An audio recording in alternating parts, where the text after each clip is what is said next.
اللي هتسمعه دلوقتي مبني على وقائع حقيقية، والهدف منه التوعية والنقاش مش الإثارة أو التشهير. لو المواضيع دي ممكن تضايقك أو مش مناسبة ليك ممكن تسيب الحلقة من دلوقتي. لو أنت مستعد يبقى يلا بينا نبدأ حلقتنا. اللي في الصورة دي شكلها فيلا هادية على البحر، بس جواها حصل أبشع جريمة تكتم عليها سنين. 2 ستات من اليونان عايشين في هدوء وسكينة في قلب جليم اتحولوا لجثث ساكنة فوق سرايرهم.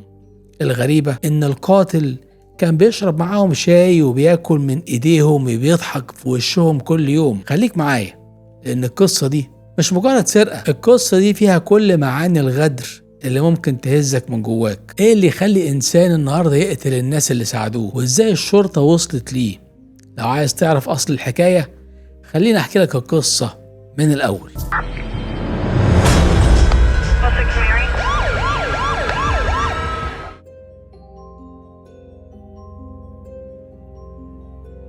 في اوائل التسعينات وتحديدا في واحدة من ارقى مناطق الاسكندرية، منطقة اسمها جليم، كانت فيها فيلا صغيرة مميزة بحديقة هادية وراها ستاير بيضة دايما مقفولة على طول.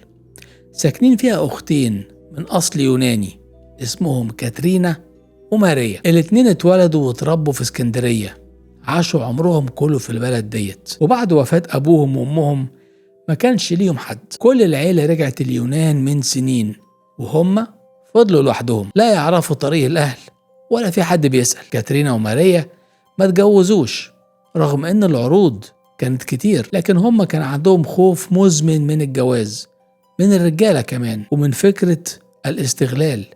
ومع مرور السنين الرفض بقى نمط والسن جري، والاتنين دخلوا في سن 60، وساعتها بقى الخوف ليه عنوان تاني، الوحدة. كاترينا وماريا فتحوا محل حلويات صغير، وعلشان شطارتهم وطعم الحاجات اللي بيعملوها الجميل المحل كبر وبقى ليه زباين من كل حتة في اسكندرية. المكان كان مختلف عن أي محل حلويات تاني. أول ما تدخل تحس كأنك دخلت حكاية من الأربعينات، ديكور قديم، لبس كلاسيكي، موسيقى ناعمة، وتعامل راقي يخليك تفتكر أيام الزمن الجميل. لكن تحت الرقي ده كان في قلق دفين. كاترينا كانت مؤمنة جدا بالحسد والسحر. كل يوم قبل ما تفتح المحل كانت بترش مية بحر على الأرض، معتقدة إن ده بيبطل أي عمل معمول لهم. وبمرور الوقت الناس حواليهم بدأوا يلاحظوا إن في حاجة غريبة. 2 ستات كبار عايشين لوحدهم، ما عندهمش أي علاقات، ما بيستقبلوش ضيوف، دايما قافلين على نفسهم، وخوفهم من كل حاجة بيزيد يوم بعد يوم. مع كل سنة بتعدي بقى عندهم هوس بالانعزال وبالخطر اللي ممكن يجي من أقرب الناس. من بره كل حاجة كانت ماشية زي الساعة. كاترينا وماريا بيفتحوا المحل كل يوم في نفس الميعاد وبيقدموا نفس الحاجات بنفس الابتسامة، لكن الناس اللي حوالين المحل خصوصا الشباب اللي بيشتغلوا معاهم كانوا حاسين بحاجة غريبة. الستات الكبار دول مش طبيعيين. كل ما حد يجي يسلم عليهم تلاقي ماريا تبصله بنظرة قلق، وكاترينا على طول بتتلف حواليها. كل تفصيلة صغيرة كانت بتدل ان في رعب مستخبي، مش خوف عادي، لا ده خوف من الناس ومن السحر ومن الدنيا كلها. واحدة من البنات اللي كانت شغالة هناك حكت ان في مرة جت كاترينا بدري شوية وفضلت ترش مية بحر مش بس قدام المحل، دي راحت كمان ترش لحد نص الشارع. وساعتها قالت انها حاسة ان في عينين علينا، لازم نبعد الشر. أما ماريا فبقت تدخل أوضتها وتقعد بالساعات ما تتكلمش مع حد، ولما تطلع تبقى سرحانة وكأنها شافت كابوس. بداية الانهيار ما كانتش بالجريمة، كانت من جواهم، من الخوف اللي كبر معاهم وعزلهم عن الناس وخلى أي حد يقرب منهم يتحسب ليه 1000 حساب. بس اللي ما كانوش يعرفوه إن في حد فعلا كان بيقرب وبيحسب وبيخطط. في آخر أسبوع من ديسمبر قبل رأس السنة بكام يوم الدنيا كانت ساقعة والنوة شغالة في اسكندرية والجو كله شتاء وهوا وأمطار. في اليوم ده البنت اللي دايما بتيجي بدري عشان تفتح المحل وقفت لحظة مصدومة. باب المحل مقفول، أول جرس إنذار. الأختين عمرهم ما اتأخروا عن الشغل لمدة ثانية، حتى لو واحدة منهم تعبانة التانية لازم تيجي وتسلم الشغل للمسؤولة. نص ساعة عدت مفيش حد جه، البنت راحت تجري على أقرب محل تليفون أرضي واتصلت بتليفون الفيلا، مفيش رد. القلق بدأ يزيد. واحد من الشباب اللي شغالين في المحل قرر يروح الفيلا بنفسه. وصل هناك وخبط، نادى، لف حوالين البيت ولا صوت. رجع للمحل وقال لهم مفيش حد بيرد والبيت مفيهوش حركة.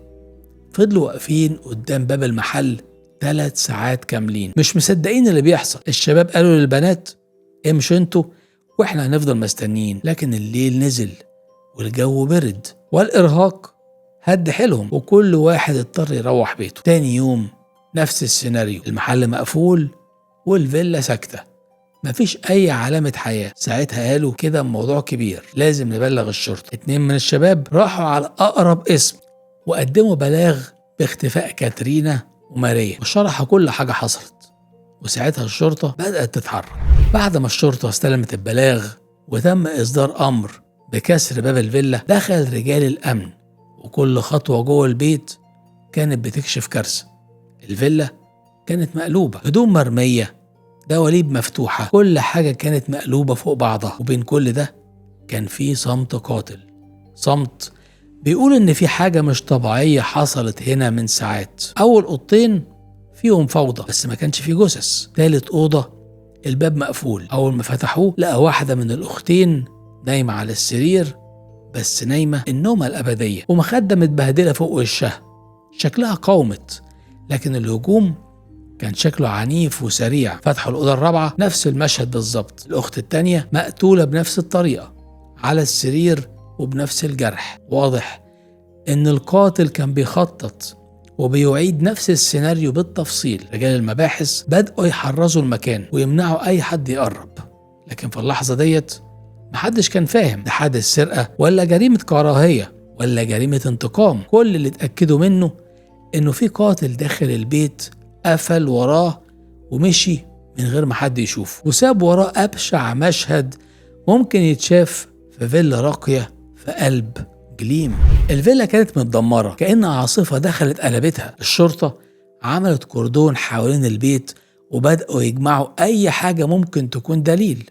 بس المشكلة إن الأختين كانوا عايشين في عزلة، لا أصحاب ولا جيران بيسألوا ولا حد بيزورهم. يعني باختصار مفيش شاهد، مفيش خيط، مفيش ولا علامة تقول القاتل مين. الجيران نفسهم ما عندهمش حاجة يقولوها، وحتى الحارس اللي ساكن جنبهم قال إنه ما شافش حد داخل ولا خارج من الفيلا بقالي يومين. الشباب اللي كانوا بيشتغلوا في المحل اتصدموا، مفيش أي حد لاحظ تصرف غريب أو حد كان بيراقبهم، مفيش أي حاجة. وفي التسعينات وقت الجريمة ديت ما كانش فيه كاميرات مراقبة ومفيش بقى سوشيال ميديا تربط الأحداث.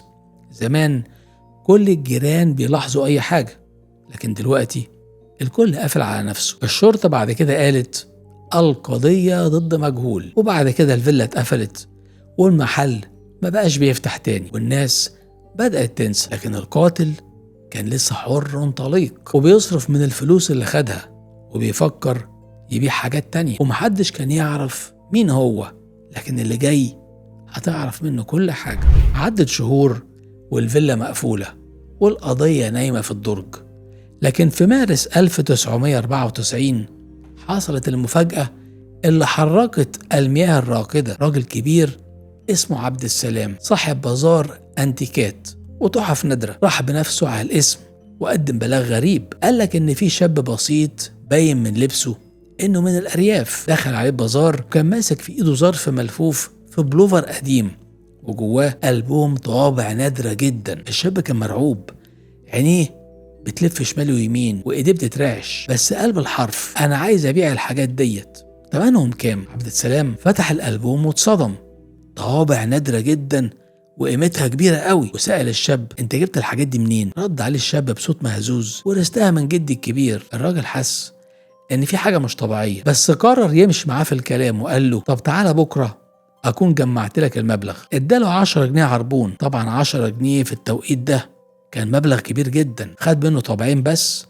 والشاب مشي، بس وعد إنه هيرجع. تاني يوم الشرطة كانت مستخبية جوه البازار، وأول ما الشاب دخل عبد السلام رفع إيده بالإشارة. حصل هجوم خاطف وتم القبض عليه. اسمه شعبان، 29 سنة، من محافظة الشرقية. ومن اللحظة دي بدأت تتفكك خيوط الجريمة اللي كانت ضد مجهول. أول ما خدوه على الاسم وبدأوا يسألوه عن الطوابع فضل يلف ويدور. قال مرة إنها من ورث جده، ومرة إن في واحد صاحبه بداله يبيعها. بس كلامه كان بيتغير كل شوية، والكلام ده زود شك رجال مباحث فيه أكتر وأكتر. وبعد تفتيش أوضته لقوا المفاجأة الكبيرة. لقوا حاجات تانية، تحف صغيرة، شنط حريمي، فساتين سواريه، كلها حاجات نسائية وغالية. ساعتها اتزنق في الكلام، معرفش يبرر ولا يشرح جابهم منين، وانهار وقال لهم أنا اللي قتلتهم. وبعدين بدأ يحكي بالتفصيل. قال إن اسمه شعبان وعنده 29 سنة، وجاي من محافظة الشرقية، اشتغل في اسكندرية من كام سنة، وكان بيوزع أنابيب البوتاجاز. وفي يوم واحدة ست نادته من بوابة فيلا في جليم وطلبت منه يركب لها أنبوبة. دخل وساعدها، من يومها بقى بيروح لهم دايما ويفوت عليهم كل كام يوم، يشيل حاجات، يركب أنابيب، ياخد فلوس زيادة. والستات حبوه، بس هو كان بيشرب مخدرات وما بيدفعش إيجار وعليه ديون، وأبوه في البلد تعب وكان لازم يخش عملية وما عندوش فلوس. فقال لنفسه الستات دي لو اتسرقوا هيتهموني فورا. فكر وخطط وقرر ان هو قبل ما يسرقهم لازم يتخلص منهم. اللي زي شعبان مش هتقابله كتير، مش لانه مجرم عبقري، لا، لانه ببساطة واحد غرق في طمعه واتكوم على وشه من اول فرصة بان فيها الضعف. شاب فقير بيعافر، ماشي بسرعة وبيدور على رزقه في شوارع الاسكندرية. بس اول ما شاف 2 ستات كبار عايشين لوحدهم ومفيش حواليهم حد، شافها فرصة. المخدرات سحبت عقله، والفلوس اللي معاه كانت دايما بتطير قبل ما توصل جيبه. عنده أب مريض وأجرة أوضة ومخدرات لازم تتشرب، وهو شايف إن الدنيا ظلمته فقرر يظلم هو كمان. التحليل النفسي قال إنه ما كانش مجرم متسلسل ولا عنده سجل سابق، لكن عنده استعداد كامل إنه يقتل لو لقى المصلحة في القتل. والغريب إنه لما اتكلم عن كاترينا وماريا كان بيقول عليهم الستات الطيبين، وقال جملة غريبة جدا: أنا كنت باكل من إيديهم بس لما الدنيا زنقتني قلت أخلص. يعني هو واعي، عارف إن هم ساعدوه واحتووه وفتحوا له باب بيتهم، بس جواه كان في غل من الناس، من الفقر، غل من نفسه. والنتيجة 2 ستات اتقتلوا عشان غلطة إنسان ما عرفش يفرق بين الحاجة والحق. بعد ما شعبان اعترف بكل حاجة وتطابقت أقواله مع الأدلة اللي لقوها في أوضته، وتأكدت الشرطة إن المسروقات اللي معاه فعلا من فيلة كاترينا وماريا، اتحولت القضية للمحكمة. شعبان ما حاولش يراوغ في المحكمة، والمحامي بتاعه حتى ما قدرش يقدم له دفاع حقيقي، لأن الأدلة كلها كانت واضحة والاعتراف سيد الأدلة. وبعد شهور من الجلسات المحكمة نطقت بالحكم: الإعدام شنقا. الحكم صدر بالإجماع على جريمة قتل مع سبق الإصرار والترصد، وسرقة، وانتهاك حرمة منزل، وجريمة أبكت الناس قبل ما تبكي القانون. القاضي قال جملة تلخص كل اللي حصل: القاتل ما سرقش بس، ولكن خان الثقة وقتل الرحمة واعتدى على الأمان. وشعبان اتسحب من قاعة المحكمة والوشوش كلها بتبص عليه، مش بس على إنه قاتل، ولكنه نموذج مرعب لواحد اتغذى من الخير ورده بالغدر. القصة ديت خلت ناس كتير تعيد حساباتها، مين يخش بيتهم ومين يأمنوا له ومين يفتحوا له قلبهم. لكن السؤال اللي لازم نطرحه كلنا: لو كنتم مكان كاترينا وماريا كنتم هتتصرفوا ازاي؟ وهل في فعلا خير ممكن يترد بالغدر وبالشكل ده، ولا ده استثناء، ولا هو ده الواقع للأسف؟ قولوا لنا في الكومنتات، شايفين العقوبة دي كانت كافية ولا القاتل كان يستاهل مصير أبشع؟ وبكده نكون وصلنا نهاية حلقتنا. أشوفكم الحلقة الجاية. سلام.